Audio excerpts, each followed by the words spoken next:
semua keadaan jiwa kita, hati kita, perasaan-perasaan kita sudah lebih dulu bahkan pernah dirasakan oleh Nabi Muhammad SAW.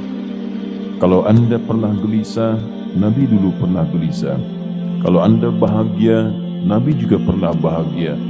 Kalau Anda merasakan kekhawatiran, Nabi dulu pernah khawatir.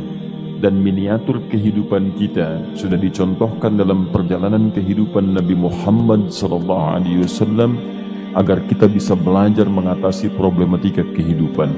Allahu Akbar, kalau beliau tidak diutus oleh Allah, kita tidak tahu bagaimana cara menyelesaikan pemetaan kehidupan kita hingga dengan saat ini. Bahkan satu ketika pernah beliau kemudian dalam masa yang telah panjang berdakwah, qadarullah kemudian ada wahyu yang jeda datangnya tidak seperti biasanya. Biasanya datangnya cepat, berganti hari turun wahyu, ganti pekan turun wahyu. Ini beberapa masa wahyu belum turun.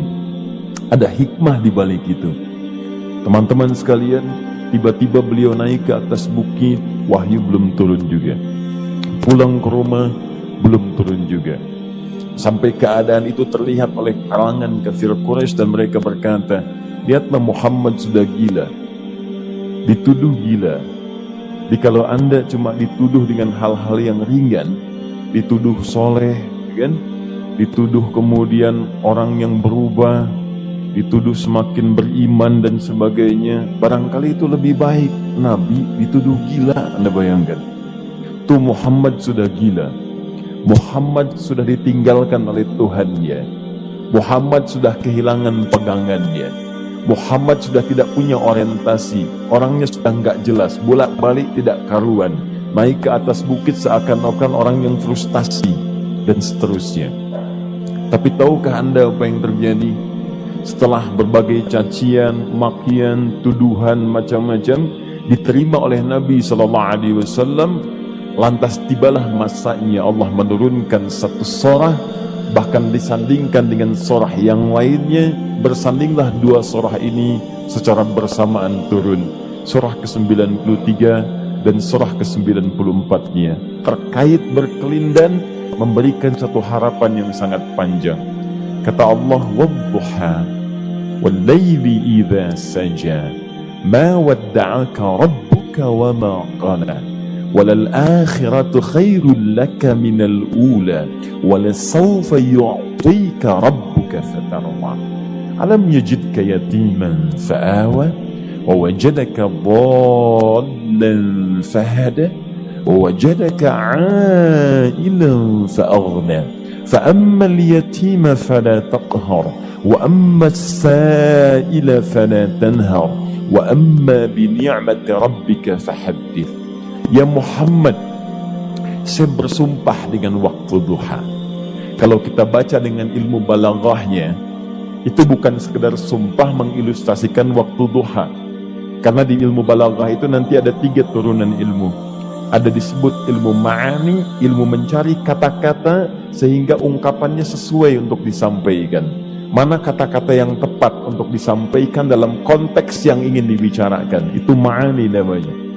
Kemudian setelahnya ada ilmu bayan, bagaimana mengemas kosakata yang bagus ini sehingga bisa disampaikan dengan jelas, orang tidak bingung menerimanya, paham maksudnya. Kemudian setelah itu kadang-kadang jelas kalimatnya, tapi kedengarannya tidak indah. Woi, rapatkan, woi, apa belum paham juga? Rapatkan saf. Memang jelas, tapi nggak ngenakin. Maka bagaimana caranya disampaikan dengan jelas, tapi hati kita terasa nyaman?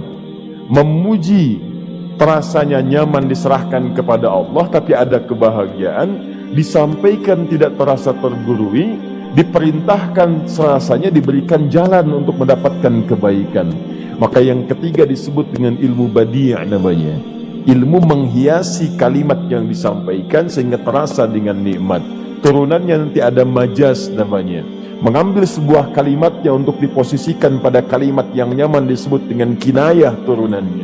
Maka teman-teman, kata Allah, wadduha, diterjemahkan demi waktu duha, bukan sekedar waktu duha, karena duha itu ada cahaya yang indah.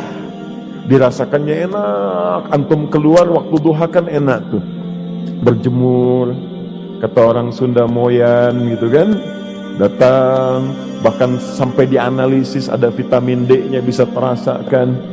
Ya, kemudian setelah itu ada kenikmatan, enak suasananya, seakan-akan dunia milik sendiri, yang lain numpang. Wah, nyaman keluar itu. Baik, jadi wadduha itu ingin bersumpah mengilustrasikan waktu kenyamanan yang pernah dilalui. Kalau dalam bahasa tafsir yang luasnya, saya bersumpah Muhammad, demi segala kenikmatan yang pernah engkau rasakan dalam hidupmu, seperti engkau merasakan cahaya duha itu. Engkau pernah senang, saya bersumpah dengan kesenanganmu. Engkau pernah tenang, saya bersumpah dengan ketenanganmu. Engkau pernah nyaman, saya bersumpah dengan kenyamanan yang pernah engkau rasakan. Wal-laili idza saja, dan aku pun bersumpah demi gelapnya malam. Demikian terjemahannya. Bukan sekedar gelapnya malam saja, itu sesuatu yang pekat. Ya, ini belakang kelihatan agak gelap nih. Untuk memberikan proyek, kesini aja Pak, saya cuma ngasih contoh ini. Contoh, saya bukan mengeluh, bukan, ingin memberi contoh. Ya, contoh pada ilustrasi yang mau saya sampaikan. Gak apa-apa, biarkan saja. Saya mau contoh, kasih kata saja. Ya, ini belakang agak gelap untuk memproyeksikan cahaya ke sini. Tapi yang mau saya sampaikan, kalau gelapnya begitu pekat, semua cahaya ini nggak ada. Cahaya nggak ada nih, sama sekali tidak kelihatan. Saya mau tanya pada Anda, beraktivitasnya mudah atau sulit? Mudah nggak menemukan sendal Anda di luar? Belum tentu. Menemukan jalan keluar pun belum tentu mudah. Anda mesti meraba-raba jalan. Anda mesti kemudian melihat sesuatu dengan pandangan mata hati Anda, raba, dan sebagainya, sampai menemukan jalan. Itu pun belum tentu benar. Itulah yang disebut dengan gelapnya malam saja pekat. Kadang-kadang ada orang yang menghadapi satu kesulitan yang pekat, suasananya siang, cuman karena masalahnya begitu pekat, seakan-akan membuat diri dia gelap. Jalan susah, limbung gitu. Kenapa gelap ya? Padahal terang. Karena masalah menggelimuti dirinya, seakan-akan dia diselimuti masalah yang gelap. Bimbang dia, makan gak enak, minum gak nyaman, dan seterusnya. Ya, biasanya makan ayam tenang, ini dikasih yang lebih enak juga rasanya pahit, gak enak zamannya. Maka kalau kita ilustrasikan dalam suasana tadi, Muhammad, saya bersumpah, engkau pernah hidup nyaman, ataupun engkau mengalami masalah yang sangat pekat dalam kehidupan. Engkau alami sesuatu yang dahsyat, sampai engkau bingung, bimbang, pekat, mereka menuduhmu dengan macam-macam. Ma wadda'aka rabbuka wa ma qala. Saya pastikan kepadamu, dalam keadaan nyamanmu seperti dulu, ataupun engkau bimbang seperti sekarang, Tuhanmu tidak akan pernah meninggalkanmu ataupun menuduhmu gila. Orang-orang yang dekat dengan Allah Subhanahu wa ta'ala, maka Allah akan menjaganya, baik dalam keadaan yang tenang dan nyaman, ataupun dalam kesulitan yang luar biasa. Walal akhiratu khairul laka minal ula. Nanti saya akan tunjukkan kepadamu, jika kamu telah tabah dan sabar menerima cacian mereka, menerima tuduhan mereka, gak apa-apa, ini kan muqaddimah. Masa kamu masih panjang. Kamu masih panjang dalam berdakwah, kehidupan kamu masih panjang membawa tugas dan misi. Kalau kamu belum bersabar pada yang sekarang, bagaimana dengan yang di masa depan?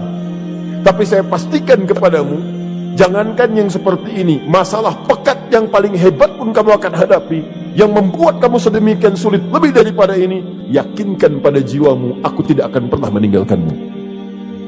Ini prinsip dalam kehidupan kita. Jika Anda menggantungkan hidup kepada Allah, Anda bersandar dengan baik kepada Allah, maka ayat ini akan mengatakan, teman-teman sekalian, Allah tidak akan pernah meninggalkan Anda dalam setiap kehidupan Anda. Nanti, sekarang perjuangan, kata Allah, walal akhiratu khairul laka minal ula. Nanti saat kamu tiba di akhirat, saya akan tunjukkan kepadamu ada yang lebih hebat yang tidak pernah engkau rasakan sebelumnya saat di bumi. Tidak akan ada lagi kesulitan yang kamu hadapi. Tidak akan ada lagi cacian yang kamu kemudian hadapi. Tidak ada lagi kemudian tuduhan yang kemudian kamu rasakan.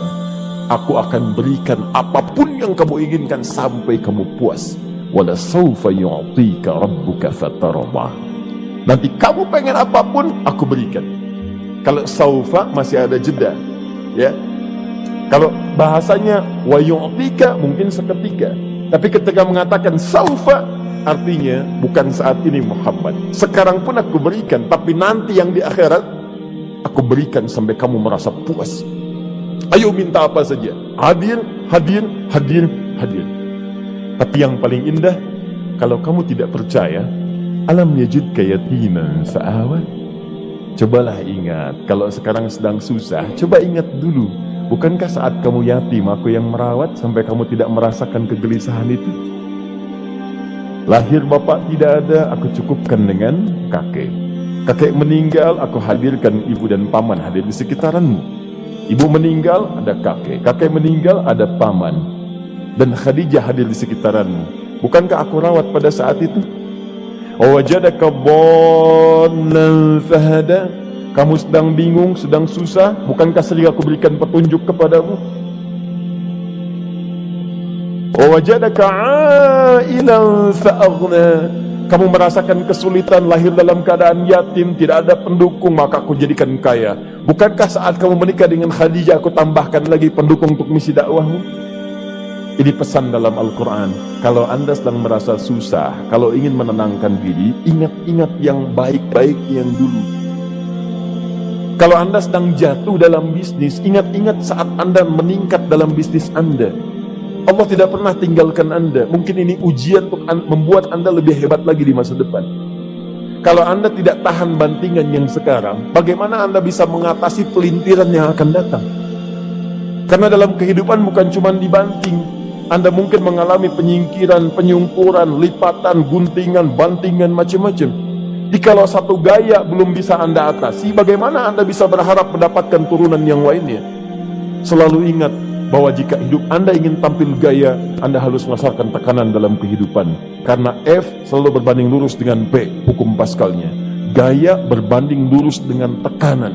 Orang yang ingin tampil gaya dalam kehidupan, maka dia mesti siap menghadapi tantangan-tantangan hidup yang diatasi. Turun ayat sampai ujungnya. Jikalau kamu sudah begini lagi, jangan pernah kamu bentak orang lain. Jangan pernah merendahkan orang lain. Karena Allah pun menjaga setiap hamba sepanjang ia mendekat kepadamu. Setelah itulah turun kemudian surah Al-Insyirah. Alam nashrah lakas sadrak. Antum kenal Nabi Musa? Baik. Tapi agak lumayan lah. Tadi saya di Soreang kenal Fir'aun. Di sini Musa. Baik, alhamdulillah. Perhatikan ya, dahsyatnya pemberian Allah kepada Nabi Muhammad SAW. Nabi Musa alaihi salam, dan seringkali kita bacakan untuk memohon kepada Allah. Rabbi syrahli sadri. Perhatikan baik-baik. Ini keunggulan Nabi Muhammad SAW dibanding Nabi Musa alaihissalam. Dua-duanya Nabi, Rasul, tapi masing-masing punya keistimewaan. Musa, Nabi, berdakwah, memohon kepada Allah kelapangan hati. Rabbi syrahli sadri. Ya Allah, tolong lapangkan hatiku nih. Kenapa mesti lapang? Karena pasti Musa merasakan nih. Saya tahu betul karakter Fir'aun. Belum apa-apa sudah memaki. Kalau orang yang hatinya tidak lapang, tidak akan tahan dengan makian, keluarlah kemudian balasan yang tidak digambarkan sebelumnya.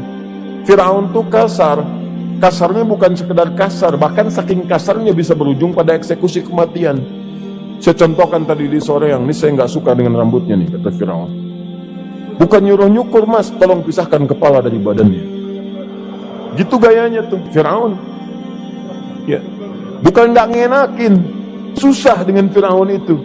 Jadi kalau belum apa-apa datang Musa ke situ, hatinya tidak seluas samudra, hatinya tidak lapang, cuman seluas gelas, tidak akan sabar menerima cacian Fir'aun. Begitu datang dicaci, dasar anak gak tahu diri, gak tahu malu, sudah saya rawat begini. Ya Allah, saya bosan dengarnya, matiin aja sekarang. Musa Nabi, berdoa dikabulkan. Cuman kalau Fir'aun kemudian ajalnya misal wafat pada saat itu, tidak akan jadi contoh kepada kita untuk kekinian. Bagaimana orang yang bebal untuk bertobat kepada Allah Subhanahu wa ta'ala. bagaimana penyimpangan dalam kedudukan, bagaimana dia kemudian akrab dengan pengusaha yang gelap. Di pengusaha gelap berpartner dengan penguasa zalim. Sudah ada dari dulu. Pengusahanya disebut dengan Qarun, kemudian mohon maaf ya, yang pemimpinnya disebut dengan Firaun, tokoh intelektualnya disebut dengan Haman. Makanya cerita ini komplit di Quran, sudah ada. Di setiap persoalan dalam kehidupan masyarakat disebabkan tiga hal yang berkolaborasi. Kalau bukan penguasa zalim berpartner dengan pengusaha gelap, ditopang oleh intelektual yang sembrono. Itu persoalan. Jadi kalau ada sekarang intelektual menyalahgunakan kepintarannya, dia terlambat, sudah ada Haman dulu. Dan gak usah bersaing, dia bisa bikin piramida, Anda belum tentu bisa membuatnya, kalah Anda, masih kalah hebat ya. Jadi kalau dititipkan sesuatu jangan disimpangkan. Yang ingin saya sampaikan, Musa mengatakan Rabbi shrah li sadri. Nabi berangkat berdoa dikabulkan oleh Allah. Nabi Muhammad belum minta turun ayat Alam nashrah laka sadra. Yang ini minta Rabbi shrah li sadri. Nabi Muhammad alam nashrah laka sadrak. Muhammad, mulai dari peristiwa sehingga engkau akan lebih sabar lagi menerima tantangan-tantangan dakwah. Mulai sejak itu jangankan dimaki, dilempar batu di Taif. Dari Mekah pergi ke Taif dengan Zaid, kemudian sampai di Taif mendapatkan sesuatu yang tidak dibayangkan sebelumnya. Kalau cuma dihentikan saat mengajar, wajar. Ini dilempari batu. Anda bayangkan? Bisa kebayang nggak? Lempari batu tuh. Lempar, dilempar. Zaid jadi tameng, berdarah-darah, kemudian mundur. Mundur, beristirahat di bawah tepian pohon. Begitu beristirahat, datang malaikat penjaga dua gunung. Turun malaikat dengan kesal mengatakan, Ya Rasulullah, mud yadaika ilas sana. Ya Rasulullah, angkat tanganmu ke langit, minta kepada Allah, aku angkat dua bukit di Taif, aku himpit keduanya. Aku himpit penduduk Taif dengan dua bukit itu. Apa jawab Nabi? Karena sudah mendapatkan kelapangan, ketenangan, belajar dari peristiwa-peristiwa tadi, indah jawabannya. Lah, katanya, tolong jangan lakukan. Innahum qaumun la ya'lamun. Mereka belum paham saja. Mereka belum mengerti. Tolong jangan lakukan. Aku bermohon kepada Allah. Boleh jadi nanti di masa depan akan ada hamba-hamba terbaik yang lahir dari bumi Taif ini. Kemudian beliau berkata, Rabbi, ila man takilluni? A ila qaribin yu'limuni? Am ila ba'idin yu'dhini? Fa ana radin ma lam taghdab ilayya. Ya Allah, kemana lagi engkau akan utus aku untuk berdakwah setelah peristiwa ini? Apakah tempatnya lebih dekat aku jangkau sekarang, tapi di situ aku akan disakiti lagi? Ataukah jaraknya masih jauh, tapi di tempat itu aku akan dizalimi lagi? Aku ridha ya Allah dengan itu semua, asalkan engkau tidak marah kepadaku. Asalkan engkau tidak marah kepadaku. La haula wa la quwata illa billahil aliyil azim. Begitu kelapangan itu muncul, ridha dengan ketetapan dan siap, tabah, kuat, hadir dalam jiwanya. Tiba-tiba turun undangan, tunaikan Isra dan Mi'raj. Diangkat statusnya, naik mendekat kepada Allah Subhanahu wa taala. Dihilangkan bebannya, wa wada'na anka wizrak alladhi anqadha dhahrak. Itu hikmah, teman-teman. Barangkali kalau antum saat ini datang ke masjid ini untuk kajian, sedang bawa beban, ada kesulitan, penuh dengan macam-macam, barangkali dibacakan surat Ad-Duha tadi untuk memberikan harapan kepada Anda. Ini bukan PHP, karena ini bukan masalah urusan manusia. Ini adalah janji yang tidak akan pernah diingkari. Innallaha la yukhliful mi'ad. Kata Allah, Anda punya masalah, ingat suasana tenang pada masa lalu. Bukankah saya memberikan ketenangan kepadamu? Mendekat kepada saya, Anda bersabar, yakinkan bahwa ujian yang saya berikan saat ini sesungguhnya untuk membuat kamu lebih hebat di masa depan. Karena orang hebat tidak akan pernah sepi dari ujian untuk membuat dia lebih kuat menghadapi tantangan dalam hidup.